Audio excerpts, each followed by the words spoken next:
സംസ്ഥാനത്ത് ശക്തമായ മഴ തുടരും. വടക്കൻ കേരളത്തിലെ 5 ജില്ലകളിൽ ഇന്ന് യെല്ലോ അലേർട്ടാണ്. മലപ്പുറം, കോഴിക്കോട്, വയനാട്, കണ്ണൂർ, കാസർഗോഡ് ജില്ലകളിലാണ് യെല്ലോ അലേർട്ട്. കേരള, കർണാടക തീരങ്ങളിൽ മത്സ്യബന്ധനത്തിനും വിലക്കുണ്ട്. വിവരങ്ങളുമായി വിഷ്ണു കരുണാകരൻ തിരുവനന്തപുരത്തു നിന്നും ചേരുന്നുണ്ട്. വിഷ്ണു, തെക്കൻ കേരളത്തിൽ എങ്ങനെയാണ്? മഴ കനക്കുന്നുണ്ടോ? ശക്തമായി തുടരുന്നുണ്ടോ? എന്തൊക്കെയാണ് വിശദാംശങ്ങൾ? കാളിദാസൻ, തിരുവനന്തപുരത്ത് അടക്കമുള്ള ജില്ലകൾക്ക് ശക്തമായ മഴ പലയിടത്തും ഉണ്ടാകുന്നുണ്ട്. ഒറ്റപ്പെട്ട ഇടങ്ങളിൽ ശക്തമായ മഴ തുടരുമെന്ന് കാലാവസ്ഥാ നിരീക്ഷണ കേന്ദ്രം മുന്നറിയിപ്പ് നൽകിയിട്ടുണ്ട്. തിരുവനന്തപുരം, കൊല്ലം, ആലപ്പുഴ ജില്ലകളിലേക്കാണ് ശക്തമായ മഴ തുടരുമെന്നുള്ള മുന്നറിയിപ്പുള്ളത്. അതോടൊപ്പം പത്തനംതിട്ടയിലും വ്യാപകമായ മഴയുണ്ട്. ഇപ്പോൾ മധ്യ കേരളത്തിലും തെക്കൻ കേരളത്തിലുമെല്ലാം വ്യാപകമായ മഴയ്ക്ക് സാധ്യതയുണ്ടെന്നുള്ള മുന്നറിയിപ്പുകൾ നിലനിൽക്കുകയാണ്.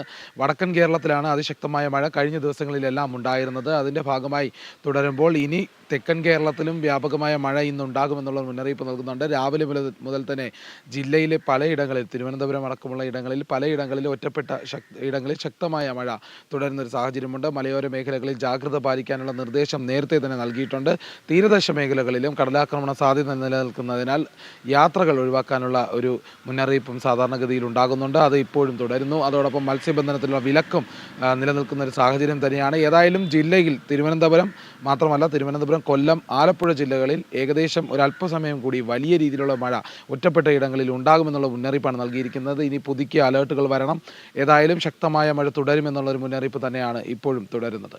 കാളിദാസൻ. വിഷ്ണു, അതേപോലെ തന്നെ തിരുവനന്തപുരത്ത് മറ്റ് മഴക്കെടുതികൾ എന്തെങ്കിലും റിപ്പോർട്ട് ചെയ്യുന്നുണ്ടോ? അങ്ങനെ എന്തെങ്കിലും നാശനഷ്ടങ്ങൾ എന്തെങ്കിലും ഇതുവരെ കണ്ടെത്തിയിട്ടുണ്ടോ മഴ കാരണം? ഇതുവരെയും അത്തരത്തിലുള്ള അനിഷ്ട സംഭവങ്ങളൊന്നും ഉണ്ടായിട്ടില്ല. സാധാരണഗതിയിൽ മഴയുണ്ടാകുമ്പോൾ വെള്ളം കയറുന്ന ഒരു സാഹചര്യമുണ്ട്. പക്ഷേ ഇപ്പോൾ അതിശക്തമായ മഴ ഉണ്ടാകാത്തത് കൊണ്ട് അത്തരത്തിലുള്ള ബുദ്ധിമുട്ടുകളൊന്നും ഉണ്ടായിട്ടില്ല. എന്നാലും നേരിയ തോതിൽ ചെറിയ വെള്ളക്കെട്ടുകൾ സാധാരണഗതിയിൽ ഉണ്ടാകുന്നത് പോലെ തന്നെ തലസ്ഥാനത്തെ വിവിധ ഇടങ്ങളിൽ ഉണ്ടാകുന്നുണ്ട്. പക്ഷേ അത് മറ്റാർക്കും വലിയ ബുദ്ധിമുട്ടുണ്ടാക്കുന്ന സാഹചര്യത്തിലേക്ക് കടന്നില്ല എന്ന് വേണം വ്യക്തമാക്കാൻ സാധിക്കുന്നത്. തീർച്ചയായും തിരുവനന്തപുരത്ത് നിന്ന് വിഷ്ണു കരുണാകരനാണ് വിശദാംശങ്ങൾ നൽകിയത്. മധ്യ കേരളത്തിലും തെക്കൻ കേരളത്തിലും വ്യാപകമായ മഴയ്ക്ക് സാധ്യതയുണ്ട്. വിവരങ്ങളാണ് വിഷ്ണു കരുണാകരൻ നൽകിയത്. കോഴിക്കോട് മലയോര മേഖലയിൽ ശക്തമായ മഴ. കൈതപ്പൊയിൽ ചെമ്പുക്കടവ് പാലത്തിൽ വെള്ളം കയറി. പ്രദേശത്തെ ആദിവാസി കോളനി ഒറ്റപ്പെട്ടു.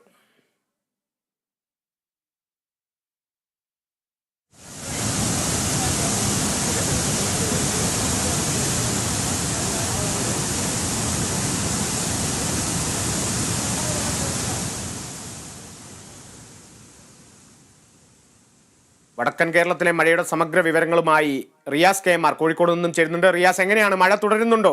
എത്തരത്തിലാണ് അവിടെ നാശനഷ്ടങ്ങളെല്ലാം? എല്ലാത്തിനെയും കുറിച്ചുള്ള വിശദാംശങ്ങൾ.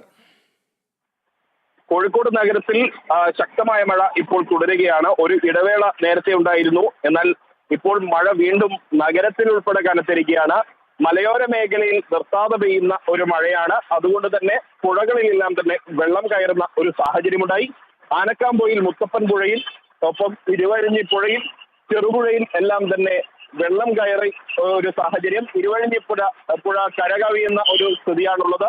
ഈ മഴ തുടരുകയാണെങ്കിൽ തീരദേശങ്ങളിലുള്ളവർക്ക് വലിയ ഒരു പ്രതിസന്ധി ഉണ്ടാകും. അതുകൊണ്ട് തന്നെ ജാഗ്രത പാലിക്കേണ്ടുന്ന ഒരു സാഹചര്യമുണ്ട്.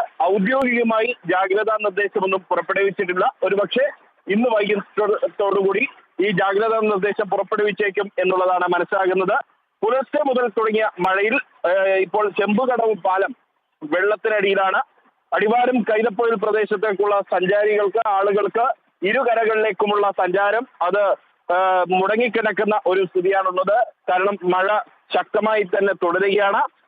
സ്കൂൾ വിദ്യാർത്ഥികളെ ഉൾപ്പെടെ ഇത് സാരമായി ബാധിച്ചിട്ടുണ്ട്. ജോലിക്കാരെയും ഇത് സാരമായി ബാധിച്ചിട്ടുണ്ട്.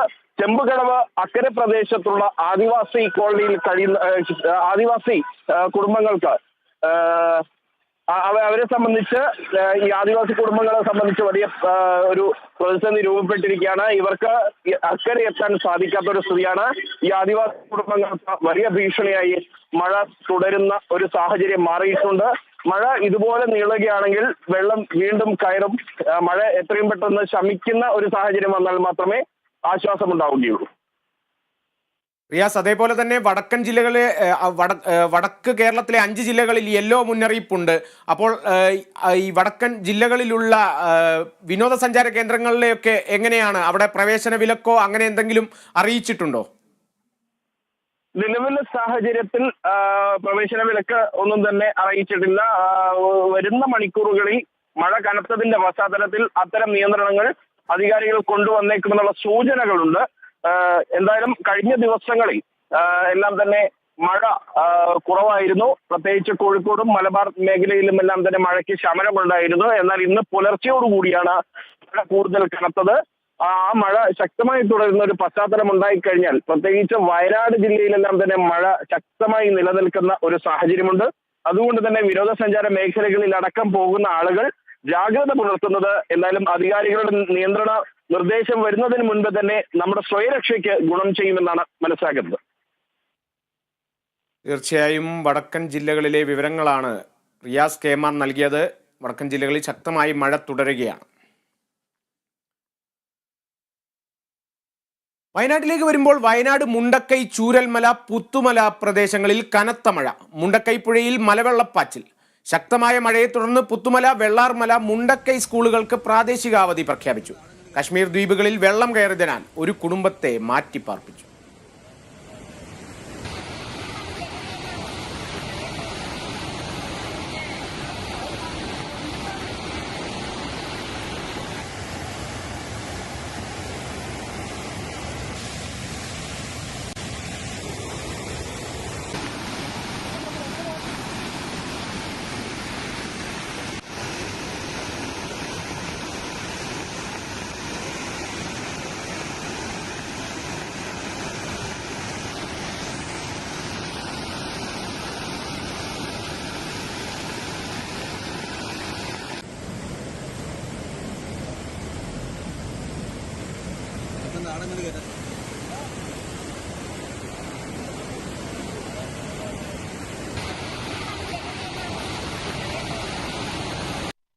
ഇന്ന് രാവിലെ മുതൽ ശക്തമായ മഴയാണ്. ചെമ്പോടവ്, തുഷാരഗിരി, കൂരോട്ടുപാറ, ആനക്കാമ്പോയിൽ തുടങ്ങിയ മലയോര മേഖലയിലെല്ലാം ശക്തമായ മഴയാണ്. ഇരവഞ്ഞിപ്പുഴയും ചെമ്പോടവ് ചാലിപ്പുഴയും കരകവിഞ്ഞൊഴുകുന്നു. നിരവധി ആദിവാസി കുടുംബങ്ങളും അതുപോലെ സാധാരണ ജനങ്ങളും ഇപ്പോൾ ചെമ്പോടവ് അക്കരെ പ്രദേശം ഒറ്റപ്പെട്ട് കഴിയുകയാണ്. അതുപോലെ നിരവധി സ്കൂളുകളിലേക്ക് പോകുന്ന വിദ്യാർത്ഥികളും ഈ പ്രദേശത്തുണ്ട്. ഇവരെല്ലാവരും ഗതാഗതം തടസ്സപ്പെട്ടതുകൊണ്ട് കുടുങ്ങി കഴിയുന്നു. ശക്തമായ മഴയിൽ നെയ്യാറ്റിൻകരയിൽ വ്യാപകമായ നാശനഷ്ടം. നെയ്യാറ്റിൻകര സ്വദേശിയുടെ വീടിടിഞ്ഞു വീണു. പാറശാലയിൽ തെങ്ങും റബ്ബർ മരങ്ങളും കടപുഴകി വീണു. ഇല്ലായിരുന്ന സമയത്താണ് വീഴുന്നത്. തിരുവനന്തപുരം നെയ്യാറ്റിൻകരയിൽ കഴിഞ്ഞ ദിവസമുണ്ടായ കനത്ത മഴയിൽ വ്യാപക നാശനഷ്ടങ്ങളാണ് ഉണ്ടായത്. നെയ്യാറ്റിൻകര സ്വദേശി രവീന്ദ്രന്റെ വീട് തകർന്നു. രവീന്ദ്രന്റെ ഭാര്യ പുറത്തായിരുന്നതിനാൽ തലനാരിടയ്ക്കാണ് രക്ഷപ്പെട്ടത്. പുല്ല് പറിക്കാൻ പോയപ്പോഴാണ് വീട് ഇടിഞ്ഞ് വീഴുന്നത്. ആളുണ്ടായിരുന്നു, ചത്തു. ആളില്ലായിരുന്നു, അതുകൊണ്ട് രക്ഷപ്പെട്ടു. തൊട്ടടുത്ത പ്രദേശമായ പാറശാലയിൽ കൃഷിയിടങ്ങൾക്ക് നാശനഷ്ടം സംഭവിച്ചിട്ടുണ്ട്. വൈദ്യുതി ലൈനിൽ കൂടി തെങ്ങ് കടപുഴകി വീണു. റബ്ബർ മരങ്ങളും കടപുഴകി വീണു. Kerala vision news, Thiruvananthapuram.